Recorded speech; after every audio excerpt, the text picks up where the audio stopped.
Good morning, YouTube. It's Lisa, and I'm out on my dog walk, and I have been trying to make this video since yesterday. And every time I start it, something happens, like either with my camera or with my upload or whatever. So hopefully, out this morning, I will have good luck. And I am gonna do my best not to ramble, but man, I struggle with not being chitty chatty.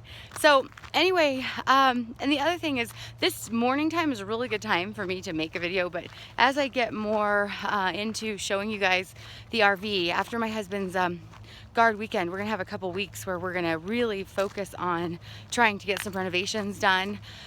Not huge renovations, we've already taken out some furniture and stuff like that, but really my main thing is that I really want to do more than anything before anything else is I want to lighten up the walls and the cabinets. So we're gonna do some painting and some Mod Podge, and I'm gonna try one of those copper, like faux copper walls. So anyway, stay tuned for that. But I will obviously have to find a better time to do it. But also I'm gonna do it in my husband's home so we can both take turns filming and stuff like that. So that will really help to show you more instead of me trying to film by myself.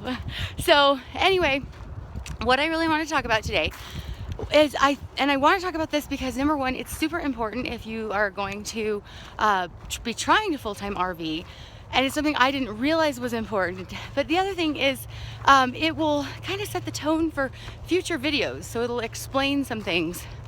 So today I really wanted to talk about finding your niche, being intentional.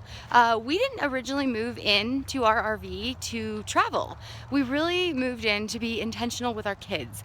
I've mentioned this probably in a million other videos, but I was really finding that it was hard to homeschool my kids and keep a clean house and keep a nice yard and entertain my neighbors and things like that. I just was finding that it was not what I wanted. And I had all this fantastic curriculum for my kids that I'd paid a fortune for, and I really thought it was going to be like the best thing ever for homeschooling, and I couldn't ever find it because I had so much curriculum, because I would buy curriculum thinking this was it, and then I would just buy more curriculum because space was not an issue. So I couldn't find it, and we had bought our house originally with intentions to homeschool. And then we had sent our kids to school or temporarily, and then realized, hey, we really did want to homeschool. But we even had a homeschool room. So space was not an issue for our homeschool stuff, but I could never find it. So really it was about, for us, it was about being intentional with our kids, being able to truly homeschool them, being able to truly spend time with them. And we were not finding that we were doing that in our other lifestyle. So that's what it was about.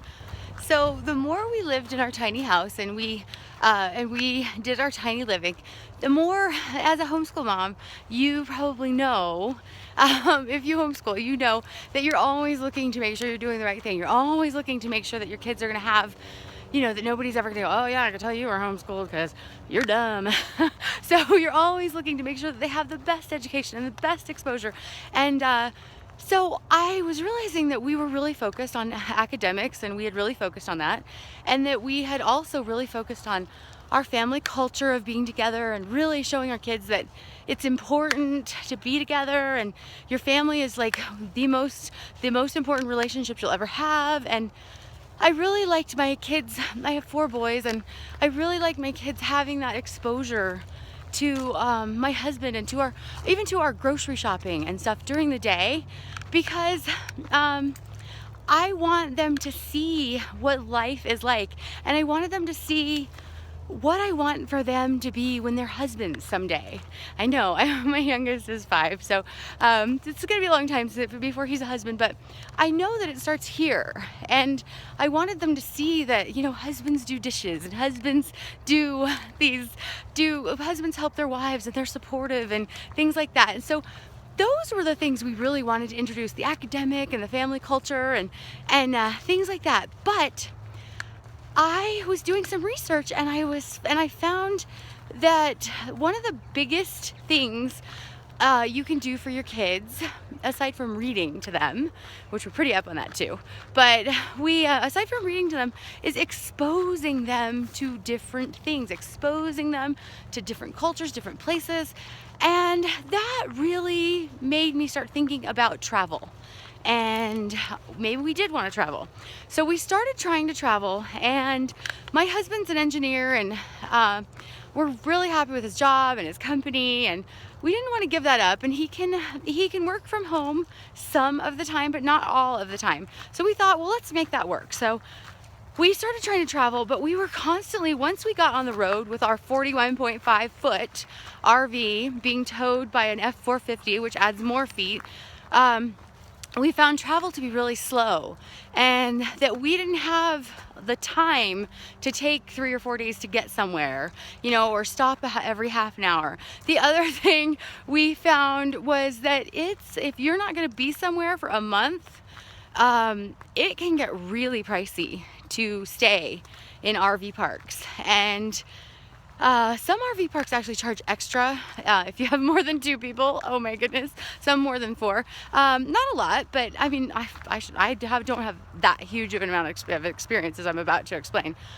But some places, we just found that there were places that were like $40 a night, and just getting somewhere, if it took us a while, we were spending $120 to get there, and it just seemed, I don't know, it didn't seem fun. It seemed like driving really slow, and then getting there, and then staying, and then having to pick up and come back wasn't really fun. I mean, it was fun. Don't get me wrong, it was fun. Everything, because of our intentional way of life, everything that we've done, we've really tried to make it fun and tried to make it an experience for our kids. But yeah, it was kind of more of a hassle and some stress to always trying to get back. And then there was the getting back for the, so my husband should do his guard weekend. Now, don't get me wrong, some people do this amazingly and they love it and it's really great. I am not sure if we had gotten a motorhome, if that would be different for us. Because the whole fifth wheel thing, it's great to live in. It's huge, it's spacious, it's great to live in, but it's kind of not as easy to maneuver as a mobile home, or as a motor home would be. So anyway, that didn't work for us, and so we thought, yeah, let's just be still for a little bit. So we and that was good because we had a lot to learn. We broke a pipe when we first moved in, and our son broke the black tank handle off trying to empty it, so we couldn't empty the black tank anymore. And that was actually the issue that we had to take it into the shop for. They had to put a new cord to open that thing. Just remind me never. If I ever think I want to work on RVs, remember that you have to do black tank stuff. Blech. So anyway, we have 2 bathrooms in our RV, so we were not hurting in that sense, but it was, I realized how important that second bathroom was to our family. So anyway, it was, we were kind of hanging out, we were getting to know things, and then one day, I'm gonna try to make this a little faster here. One day I was reading a book to my kids about rocks, and this is the book that started it all.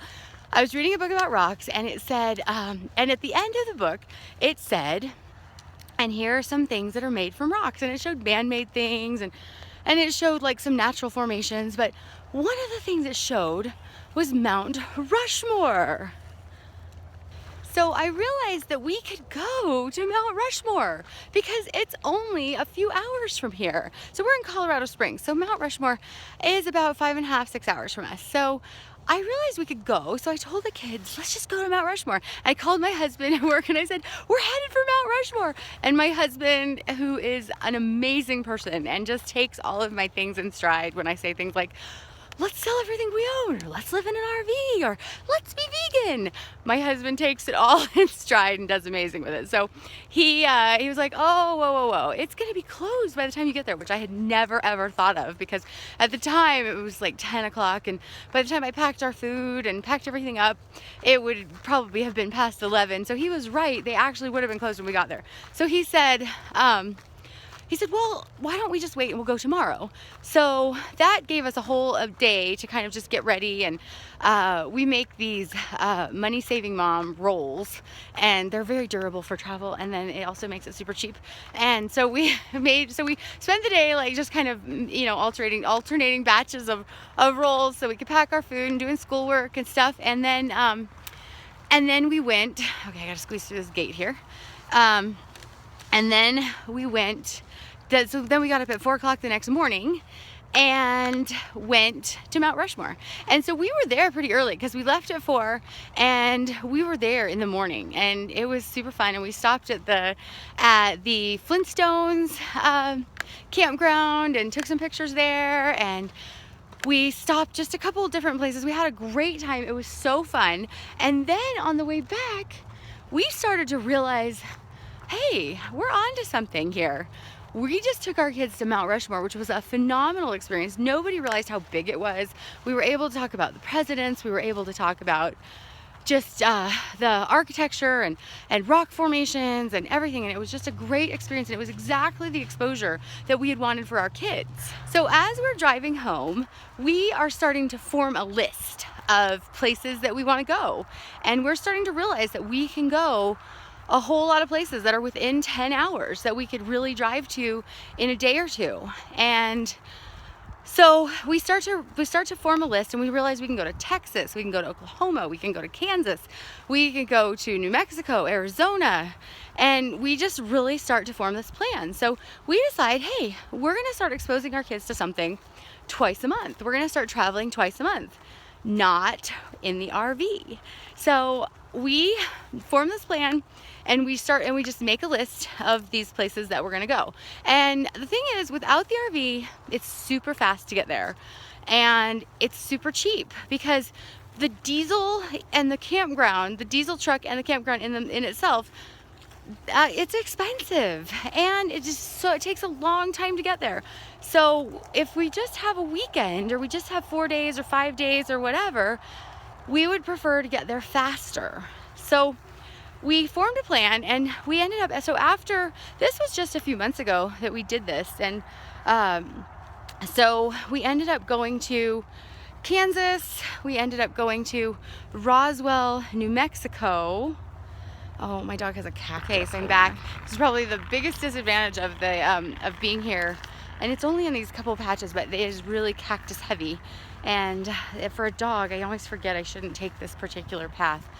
Anyway, cactus is out. And so anyway, if we just do a day trip, gas and food and everything, if you don't stop to eat out and you just really like take advantage of the national parks and places that you can just stop and cool things, we can do it for as little as $150 for a family of 6, because we're driving our minivan and we're going there. So I want to say, when we went to Mount Rushmore, that was a day trip. We went and actually came back that same day, and that cost us about $100, and that was only because the entrance fee into Mount Rushmore is crazy expensive.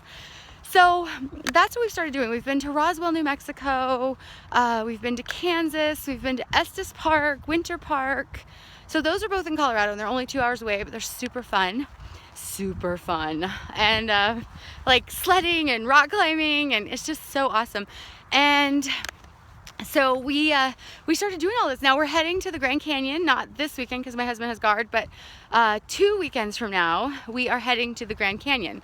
So in addition to this, so this gives us the travel that we really desire, while allowing my husband to do guard and keep his full-time job.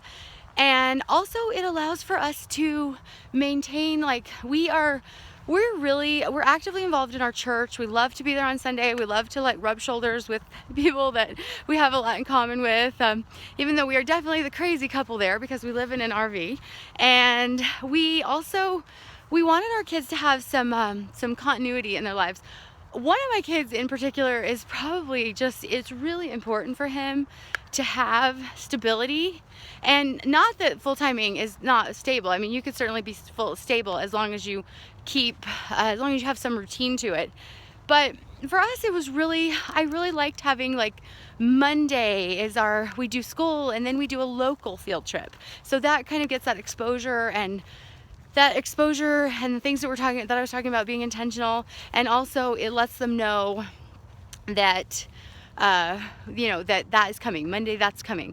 And of course sometimes that changes, but it gives them that exposure. And Tuesday is our movie day. There's a dollar movie here, and if anybody has ever done the Brave Writer curriculum, she actually recommends doing watching a movie and having a literary discussion with your kids. So we've been doing that. We go to the dollar movie on Tuesdays, and so we just have kind of a routine. But also one of my kids plays the violin, and they all four play the piano. And my husband is very musically talented, but he doesn't play either of those instruments, so he can help them with practice, but we actually need a real teacher. So they go to lessons, and my kids go to Boy Scouts, and we're able to I just feel like it is the best of both worlds. Now, I'm not saying that it is the best of the both worlds for everybody. Everybody is different. Some people, I've watched these videos of people who drive their vans around. Now, most of them are single, I think, but that's cool. And if I was still like young and single and didn't have 4 kids, I would probably think that was the most awesome thing ever. And our dream actually is to get a Sprinter and renovate it and travel in that. And just and basically eventually buy some land and park our RV on that and convert it completely into a tiny house and just travel in our Sprinter. That'd be so awesome. But for now, so basically, like I said, we do the Monday field trips where we do something local. And because the more kids you have, the more expensive it gets to go anywhere. Like if we were to go to the aquarium in Denver, it would basically, if we paid 1.5 times, we would pay for a family membership. So we just get a membership there, and we can go anytime, all year. And we have that to the Space Museum, to the Museum of Nature and Science. I'm trying to think of the ones, the Children's Museum. And anyway, we just go. And it is like, once you have, I think, more than 2 kids, because it basically really pays itself off to have a membership where you can't go anywhere, because goodness, like when tickets are like $40 a piece, holy cow. Anyway, so that's what we do. And then kind of my final addition to that is, because we do still want to have some really good times traveling in our RV. Oh, before I do that, let me tell you one of our greatest Sunday traditions. And I love this tradition. And one of those, I will try to insert a picture because it's so cool. I took a picture the other night. On Sundays after church, when we come home, first we go on a hike to wear our kids out. And then my kids, we usually try to make family phone calls on that day and just make sure that we're touching base with our family, even the ones who hate us for living in an RV. They don't really hate us, they just don't prefer us. But anyway, I won't even, in case this video ever gets to one of them, I shouldn't say that. But they don't prefer our decisions. Anyway, and then we make family phone calls, and sometimes we make scripture cookies, and if you've never done that, it's super fun. And and then we pop popcorn, and my family, we do homeschooling with the Amazing Race, and I will put a link to that if anyone's interested. I'll put a link down below. We do homeschooling with the Amazing Race, and so Sunday nights, after we've done all our fun stuff, we've gone to church and we've called family and we've made our scripture cookies, and we pop popcorn. We make 3 different kinds of popcorn. The kids get to decide what we want. We usually have one plain, and then one with nutritional yeast, and then one gourmet of some sort, like caramel popcorn or white chocolate popcorn or something. So we do that, and then we go and we sit outside around the fire with our TV that pulls out from under our RV, which is so cool, and we watch Amazing Race as a family. And I love it, and I love that it's building our family culture, and I love that. Now, I don't love that every now and then someone gets frustrated on the Amazing Race and they let go of an F-bomb or something that although they do bleep it out, I sometimes think my 5-year-old is eventually going to go, why do they do that? So anyway, I love that. But let me just add the final travel stuff. Okay, so the one thing I wanted to add to the travel thing is that even though we travel twice a month, not with our RV, and I absolutely love that. I think it takes so much pressure off of us. And we also have made a decision And this is another thing I just love as a family, because we have, so first of all, we sit down with the list before we make a decision to go somewhere, and we talk to our kids about where they want to go, and I just love them being part of it. And we look at the globe, and we look at the map, and we decide what we're going to do, and then we watch some videos about what there is to do there. And so that's how we chose the Grand Canyon, because we're going to whitewater raft down the canyon, and really so cool. And so the other thing that we do is then we sit down with the kids and we make a list of places that we want to go that are further than 10 hours. And I'll give you 3 guesses as to the first place our kids picked. Yeah, 1, 2, 3, Disneyland. So then we decided to make a place, so we would go 3 other places a year where we actually travel with our RV, and we spend, more than a week. So one of the places is Disneyland, and then we will go spend 2 weeks on my family farm in the summer, and then we will also, this year we're going to go to Wisconsin with my husband during his 2-week guard trip. So we will just be staying, in a campground off to the side, and we will be going, I guess there's this place called the Dells that has like a ton of animals and total cuteness. And so so we have the twice a month travel in addition to the 3 times a year longer travel with the RV, and it is the perfect combination. So that's how we do it. And I just want to put a little disclaimer that it is not the way I think you should do it, or that I think anyone else is wrong. I just wanted to hopefully inspire people to know that you don't have to give up your job. I see a lot of people asking, well, how do I make money if I'm full-timing? And that is great if you have that freedom and everything. And if you like that freedom, we're at the stage in our lives where I really, one of our sons has a heart condition, and it's actually pretty serious. I can post it's not serious like right now, like he's not in jeopardy or anything. It was very serious when he was younger, but it is not something we mess around with. And we really like being having our insurance and our ability to both travel and have a great time, but be near our cardiologist when we need to be. So but anyway, what I was saying was, I don't think everybody has to do it this way. I was just saying that you can do it. You can make it work. I mean, if you're sitting around thinking, I want a full-time RV, but I can't because I can't work from home, or I can't travel, or whatever, there are ways to make it work. And it is the most amazing, rewarding life. And I would imagine it was rewarding for couples and singles as well. For us, it is rewarding because we have the intentionality with our kids that is exactly what we wanted. So anyway, I hope you guys have a great day. I hope I actually get this video posted, and I will be doing less morning stuff in the future because I'm gonna try to, we're gonna be starting our renovations after my husband's last weekend of guard. Well, not last weekend forever, but his last weekend this month. And we are going to start doing our renovations. So I'll be doing more filming from the actual RV and giving you guys more of a tour. So anyway, have a wonderful day, YouTube, and thanks for listening to all my chitty chat. And if you please subscribe or like, and if you have a recommendation for a new camera, I'm pretty much done using this phone, but I don't really know what to get. So please leave me a message if you have a recommendation. Have a great day, guys. So I know I signed off, but one last thing, well actually 2 last things. As I was like editing and putting in some transitions, I realized that there are 2 things that I think are really important that I forgot to mention. And the first thing is, if you're wondering how we do these trips and keep it super cheap, we do stay in hotels when it's a little bit longer, but we don't stay in fancy hotels. We have found that there are a lot of Motel 6s that are really nice and really not necessarily nice, but really what all that matters to us. We're out seeing sights, so we just need a place to sleep, a place that takes dogs, and a place that has a heated pool. So sometimes we'll do Motel 6, and I personally, one of the things I don't like about our RV is that it has no bathtub, and even most of the bathtubs in RVs are like climbing into a kitchen sink. I mean, they're really small. We are gonna try we're going to be trying during the renovations to be putting a bathtub in. So hopefully that'll work for us.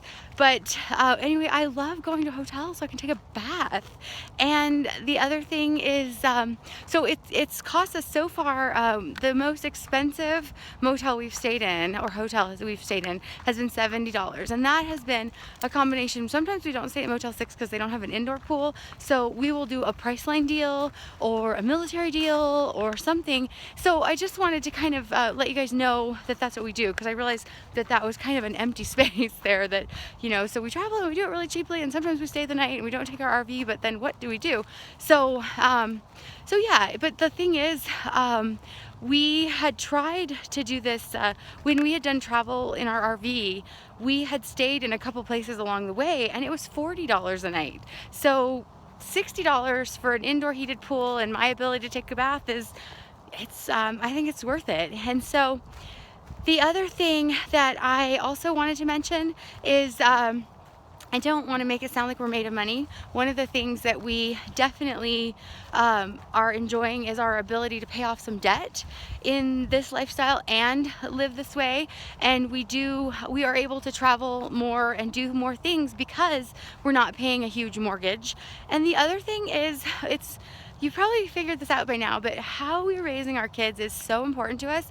And we also don't want them to think that things are handed to them on a silver platter. So when we make a decision to go on a trip, our kids actually, they actually pay for part of the trip. So this all started about 2.5, 3 years ago when we decided to go to Cedar Point. One of my kids loves roller coasters and had decided he wanted to go to Cedar Point.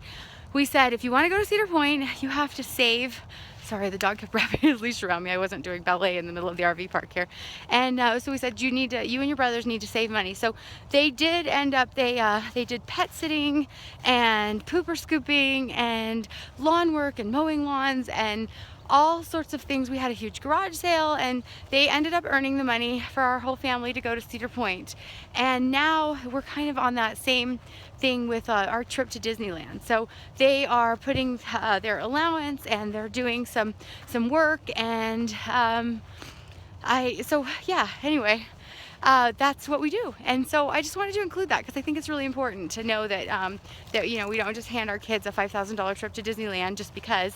And also, you know, we'll also have one more thing, and I know I'm going on, but one more thing is, if you plan trips like this, it makes Christmas in an RV so much easier, because you ask Santa for, if you do Santa, or you ask mom and dad if you don't do Santa, for money for your trip.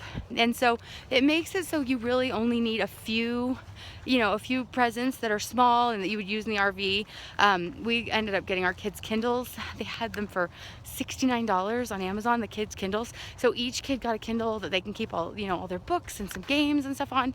And then, you know, money for a trip makes it so much easier. And as it gets closer to Christmas, I'll do some of the things that we've learned from last year. But anyway, I just wanted to tell you guys that, and to tell you how we do it. And once again, because people sometimes like to like say mean things on YouTube, I wanted to just say once again that I am not saying that our way is the right way. I'm saying our way is the right way for us. So, all right, I'm really signing off now. Love you guys. Bye.